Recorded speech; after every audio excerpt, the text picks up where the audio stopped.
What is up, you guys? Welcome back to the video. My name is Chris, as always with me, Liam. And just want to say thank you all for subscribing. This still rapidly growing in this channel. If you have not already, you can hit the subscription button and the notification bell so you never miss a single episode. We talk about awesome TV series that we love to talk about. We've done Dune, we've done Silo, we've done many others in the past. You can check out an entire playlist of those. However, right now we're going through Paradise. We're finishing out season 2 of Mayfair Witches.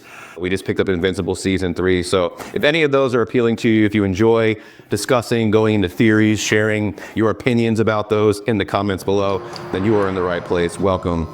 And if you want to get exclusive access to some content, early access, some other cool shout outs and stuff, for as little as a cup of coffee, you become a member of our Patreon.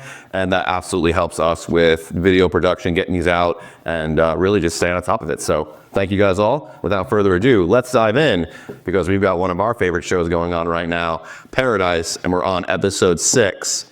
And we got some answers, a couple of theories that I got wrong. That we got right. Some that we got right, and really appreciate everybody who's been commenting their theories too. This is just really a lot of fun, especially with you guys involved. So let's dive in. What do you think, brother? I love the Die Hard theme. Yes, absolutely. That was the best thing about this episode with Die Hard. Yeah. Everything Die Hard, from the flashbacks to him like, dude, you gotta watch Die Hard. We got in the gun, all of it, yeah, all of it, yeah. And then every little bit throughout the episode is related to Die Hard in some way. I wish shows would do more of this. Yeah, I was waiting for someone to be like crawling through an air duct at some point, just to like pay homage to that part, but it never happened. Yeah, so the Zippo. Yeah, it's crawling through for some reason, yeah. Maybe poking out near a Christmas tree. Something like that. But yeah, I mean, all in all, this episode got momentum behind it. Things happened for sure. Yeah. We got kind of that like nice cliffhanger at the end of the last episode, on episode 5, where it was just, they're lying to you. And now this episode, we got to see how that was actually a way bigger than we thought. We got to see how his wife, Terry, absolutely influenced everything that's going on right now, like directly said to him, sometimes all you got to do is make a scene. And now he's out there making a scene. I thought that was really cool, how we got to see how much, like, not only that he loves and cares about her deeply, and that's why he was so distraught, but like just how much she influences him and like who he is. I thought that was kind of cool to see. I think he is also forgiven the president too, because he's made this whole episode all about getting revenge for the president. Billy. And Billy. Yes. He makes sure to include the president in there. And if he wasn't paying homage to the president, then why the Die Hard thing? Yeah, no. I think he was frustrated with the president because, as we saw in this episode, it was almost like promised that when shit goes down, we're gonna get your wife. Yeah, we'll stop in Atlanta. Right, like, well, as soon as I saw that, I was like, oh, that's what he didn't do. He didn't stop in Atlanta. Well, I don't think they got the plane to her in time, or she refused to get on it. Because you got to remember too, like, she doesn't know everything, and she's making huge breakthroughs in her career. And so she just can't say, and she just thinks she's going to be home in 10 days. Like, when he says don't go, he's basically being like, stay home, I want to keep you safe, without saying it. And she's just thinking, oh, he missed some nookie. He wants me to stay and get something before I leave, right? And so it's like, it's just two different perspectives of the same scenario. Give me 10 days. I'll be back in 10. No big deal. Right, exactly. And he's like, fuck me. Yeah, right.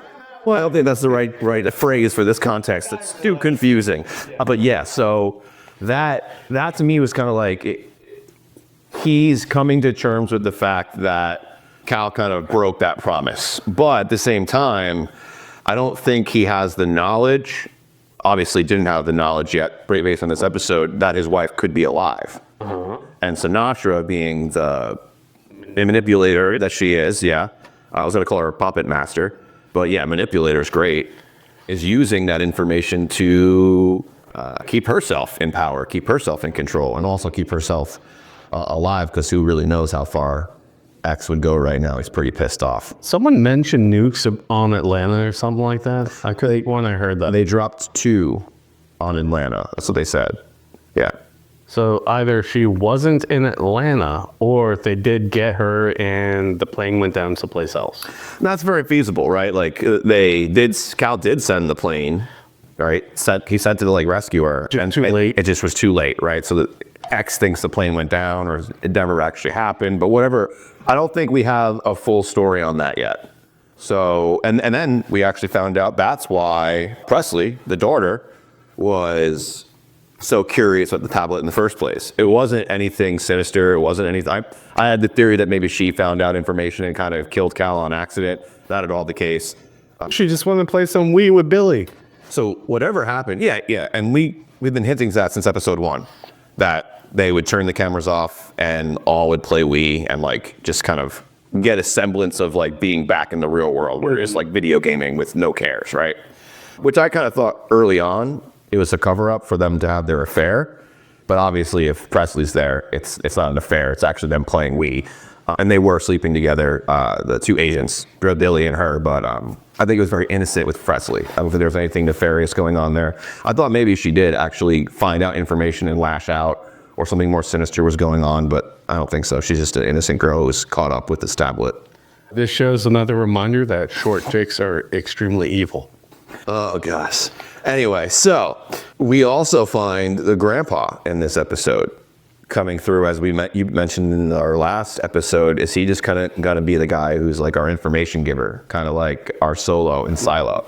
Yeah, seems like it. Seems like he's going to be I don't know if he's going to be the giver since he has dementia, but he's definitely the access to the information because he gives them access very freely, thinking it's Cal. He's the mechanic for it.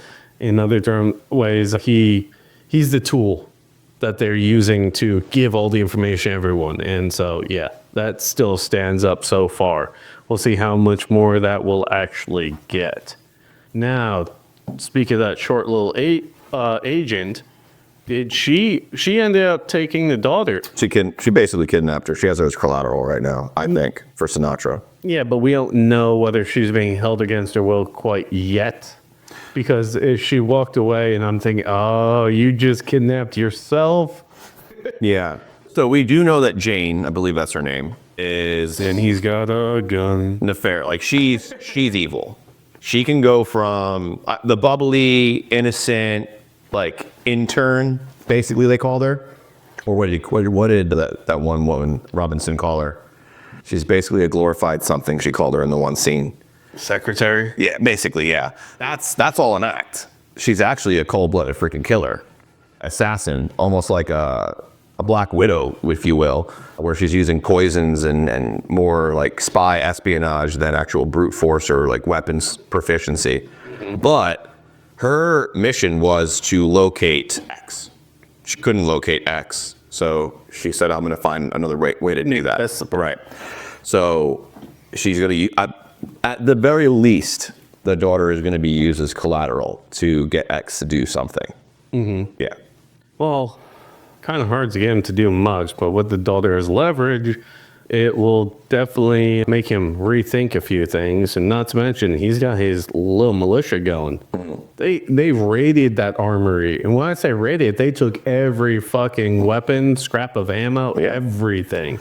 And now they control all the weapons that we know of for the not silo. I want to say silo for the cave, for paradise, right? We did see that the one chick pulled a gun from her little stuffy, the heart of the stuffed animal in the bear, right? So we've got that going on.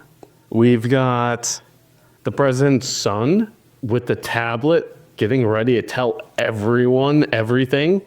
Yeah, he knows something. We don't know what he knows. What if it's the same recording of Sinatra that X heard? I mean, it's definitely going to be along the lines of something to do with that expedition and those 4 people and what actually happened. Yeah, he mentioned the expedition and the 4 people. Whether it's going to be like the live feed of Billy's like cam, or it's going to be that same recording we already heard, just repeated again, where they hear Sinatra's voice saying, take them out. I thought that's what was going to happen with the damn countdown in the sky. But we haven't seen the end of that countdown yet. That's what I was thinking was going to happen, was it was going to play that recording. Oh, yeah. I thought they were going to also kind of reveal some sort of secret on her, but really they just used the countdown as like a grand display with the flares and all of that. Yeah, they talked about smoke and mirrors type stuff. So what do you think the ultimate plan is? Are they going to establish themselves as the new government? Well, that's what they said. I mean, X gave you his plan when he was doing his little speech, and he was like spinning around slowly in a circle. He's going to take, but are they really going to have those warriors and stuff literally take control and just create a... They want three things. They want to reestablish control, so take away those who are wrongfully abusing that position. They want truth. They want to know what really happened. They want stop with the lies, stop with the fucking bullshit, stop trying to baby us and keep all the secrets yourself. Tell us the truth. And they want justice. And I believe that once they have those things, they'll reestablish. Well, once they find the truth, they're going to go out and just explore, but they'll reestablish some semblance of normalcy again. I don't think anybody who's currently on the militia side, we'll call it, like, one, wants power. Yeah, or I get that. Two, wants the people there to live in fear. Like, neither, they don't want any of that.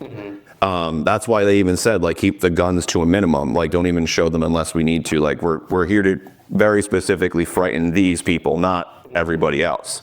So I think that we don't really know what's going to happen with X and the information he just got and how he's going to use that or process that when it comes to dealing with Sinatra. But we also have everybody else who has the rest of the billionaires, right? So they're in this bunker surrounded by the rest of the people with guns. So we have control. So the militia has control right now. Yeah, the billionaires are essentially like cabinet members of government. They were the board that was sitting around the table. Yeah. They're making the decisions. They're involved in everything but Sinatra's real secrets, right? Because she's actually running everything. Yeah, I wonder how much of what she's done do they know? Probably nothing. They definitely don't know about the deaths of the expedition. Everyone at that table, maybe there's one or two that are nefarious, but I would believe that 90%, 99% of the people at that table are under the impression that the outside world is uninhabitable, and those people died when they went out there. Yeah, and we're hearing that there's way more alive than we originally thought, which leads credibility to what we were saying earlier on, that there are a bunch of people left. I don't know how to frame it right now. Small civilizations that are just starting up, little colonies of people that are just survivor colonies, if you will, that are just coming together. And I hope that as this series progresses and grows, that eventually more of what's going on outside plays a big factor. Because eventually we're going to run out of big bads and problems inside of the Paradise Cave itself, right? So, but right now it seems very interesting. Yes, and then we have the psychologist or psychiatrist, whatever she is. Yeah. The one that helped design it. She's giving all these warnings, do not shut it down. It's going to be too traumatic. She's going against her better nature and judgment when she's forced to spy on X when she goes to meet him in the diner, right? There's all kinds of different things where she is very uncomfortable and put in a position she does not want to be in because she knows is the wrong side. I don't agree. No. I believe that, yes, is she in uncomfortable situations? Yes. But I think that she's been, of all the characters, with the exception of X, who's just like steadfast, she's been navigating with her moral compass the entire time. She doesn't tell Sinatra anything more than what she absolutely has to keep the civilization itself, Paradise, alive. That's her baby. It's literally her baby. It's like a pet that she has to nurture, take care of, and she doesn't want anything to happen to that. That's the only reason she's going along with Sinatra's plan or her ask of her, in my opinion, is to keep her baby alive. Yeah, but she's still willing to compromise in this, but in the places where it matters most. And so what I mean by that is, when X shows up and she's sitting there waiting for him, and he's like, "You sold me out," basically, right? You gave her a heads up. She turned around because of you. And she's like, "Yeah, absolutely. Like, I built this thing with her, and I was at least going to give her a chance." Like, she's very brutally honest from a place of like where she stands and her values, no matter the consequences. And I think that's kind of where that uncomfortableness comes from, because for someone to truly stand in their convictions, in their values, and stand by like who they are and what they believe in, Especially if they're unpopular. can be really uncomfortable. right? It could be some of the hardest things people ever do. It's much easier to go with the crowd and, bend to the whims and go with the fear. It's much easier. And that's why I say the only thing I would say, uncomfortable situations, yes, but I don't think she's being manipulated in the essence that like she's still very much standing by her values. She's doing what's necessary to appease certain people like Sinatra while still staying within the parameters of what she believes is right for the people. Like she was genuinely pissed when Sinatra shut the lights off. Yeah. And she warned her against it. And we got the nod to how right she was at the very end. Oh yeah. The chaos, the people banging on the car doors, that you're going to leave us here. What's going on? I think that threw her into straight PTSD so fast too. Oh yeah. Yeah, I would agree. Her herself, not to mention everyone else that's going through it as well. Yeah. So we're going to have some uncontrollable violence, and I think it's going to be random violence in the dome thing, paradise, because X isn't going to want to use force against the civilians. Same time, he's got all these chickens with their heads cut off, creating all this havoc, so something is going to give. Whether Sinatra uses it as an opportunity to frame X for violence and make him as the bad guy by starting an incident with the civilians and making it look like, oh, they got shot. Well, who's got all the guns? Yeah. It'd be a hard sell. We'll see. She is a master manipulator. And so if she's got the means to spin that story, that might work. But there's too many people now that it'd be interesting to see. It'd be interesting to see it. Well, they're the only people who officially have the guns. She could easily pull up security footage, make a little montage. Look, they're raiding the guns. Oh, look at all the violence. Oh, look at the gun being shot. Propaganda 101. Mm-hmm. It doesn't have to be true. You can make it look true. We see it all the time. Yeah. All right. A little rant and tirade there. So how much do you think Cal knew of X's wife being still alive? I don't think he knew anything. Otherwise, I think he would have broke down a long time ago and told him. Cal was already spiraling into nothing, so I don't know. And he only discovered about the 4 explorers getting killed literally right before he died. So I don't think he knew at all about the wife being alive. If Sinatra is telling the truth. That's a big if. We don't know. Based on the information that we know so far, Cal found out about the survivors being able to exist outside, the air being breathable, and that they found someone who... I should say, Cal found out about the expedition of the 4 and the 1 survivor they found right before he died, as you mentioned. Yes. So we have to believe as the viewer that prior to him getting access to that video using his dad's handprint, he had no idea that outside was habitable. Correct. So that means that then, if we're just going to go off that logic, there's no way that he believes that Terry is alive. Correct. Yeah. That's what I was getting at. All right, just clearing that up. I don't know. What do you guys think? Let us know in the comments. Sinatra also said that she did not kill Cal. She didn't. Who did? We still don't know. Yeah. That's the biggest mystery to me. Who could have gotten, because it was someone who was close enough to be in the White House, close enough to get to him. Wait, the father accidentally, like in his fits of Alzheimer's break or whatever it is, dementia break, he could have done it and then completely blocked it out either consciously or subconsciously because of what he did. We already know that he was never proud of him and refused to say it. He kind of laughed in his face about the whole thing. Whoever showed up was looking for the tablet, specifically. Why was the tablet thrown over the balcony? I think whoever came for that tablet, Cal didn't trust. So he threw those. So he throws it out the window. And then he gets killed because he did that. And happenstance, X's daughter is there to go play Wii and ends up finding it. Before that person can go find it in the bush. Yeah. I'm still leaning. Who's the person who left that night wearing the pineapple-looking shirt? The paradise shirt.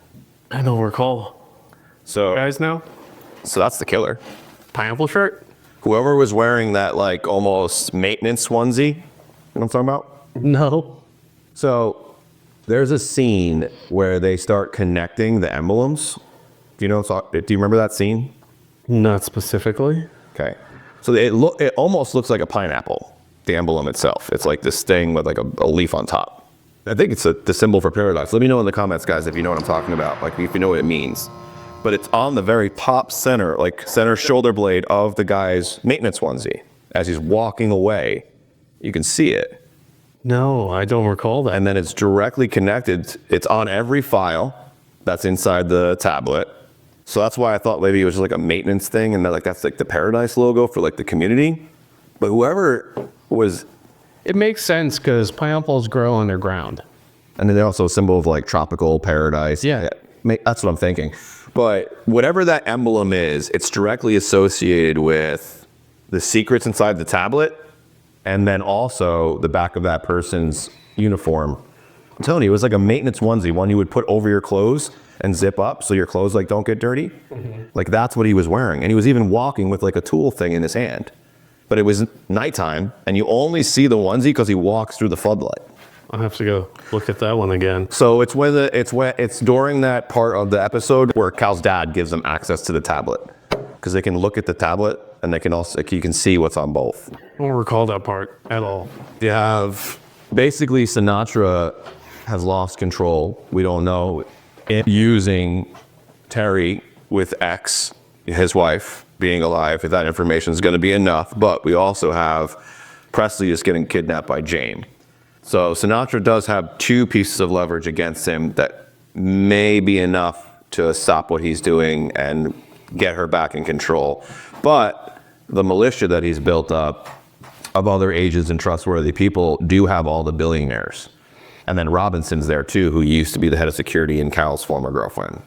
So you have Sinatra, who may be able to cover up, like you said, use the sleight of hand and manipulate the people using fear and videos. But how are they going to account for Jeremy, who now is standing there with the tablet in his hand on the back of that truck or whatever, that cart, about to announce to everybody what really happened? So, Well, that's not part of the fucking plan. no, that was never part of the plan. But that's not how, like, that's what I'm saying. Like, Sinatra had leverage to stop this until Jeremy became a part of the equation. Yes. And now it's going to spiral. Too many people are going to know truths that X doesn't even know yet. And so I'm very interested to see where this goes. Very good episode. A lot of really great, a lot of great momentum. I love the levels of it. Yeah. Especially with the painting. Yes. The painting was a great metaphor for what's happening. You got your elites thinking they're all nice and cozy when they're really in a survival situation, kind of forgetting about the survival situation and how quickly that can spiral out of control, which X is proving and showing in real time. Yeah, absolutely. No, this was a good one. I'm excited to see, 7, 8, how this goes out. Yeah, last 2 episodes. So, Wish there was 10. Don't make the same mistake as Game of Thrones. it was Dune. Was it Dune? It was Dune. It was Dune. Okay. Don't make the same mistake as Dune. I'm telling you, Dune Prophecy was a good series. But if they would have made it 8 episodes, 10 episodes instead of 6, man, could you have done so much more with that. Anyway, we won't go there right now. We're still wrapping up here at Paradise. Paradise episode 6 was a good one. Let us know what you guys thought in the comments. If you're really enjoying our reviews of Paradise, as well as hanging out and commenting with this, go ahead and check out the entire playlist for it right here. We've done all 6 episodes so far. First 3 were dropped together. Yeah. So it's a 3 episode, 1 video, and then we review one as it goes. So you can check those out. We also have another video right here, playlist of them. You can check it out right here as well. Something you might like right above my head. As always, my name's Chris. With me, Liam, and I think Xavier's going out to clean. oh God, we're gonna start just making our own shows, just a combination of all the shows we watch together. And there you go. And if you guys want exclusive access, behind the scenes, shout outs, and other cool things for a little cup of coffee, you can become a member of our Patreon and help us out here at the G-Spot. We appreciate you all, and we'll see you on the next video. Peace. Find the strength hiding in each battle scar. You're not who you were, you've already come far.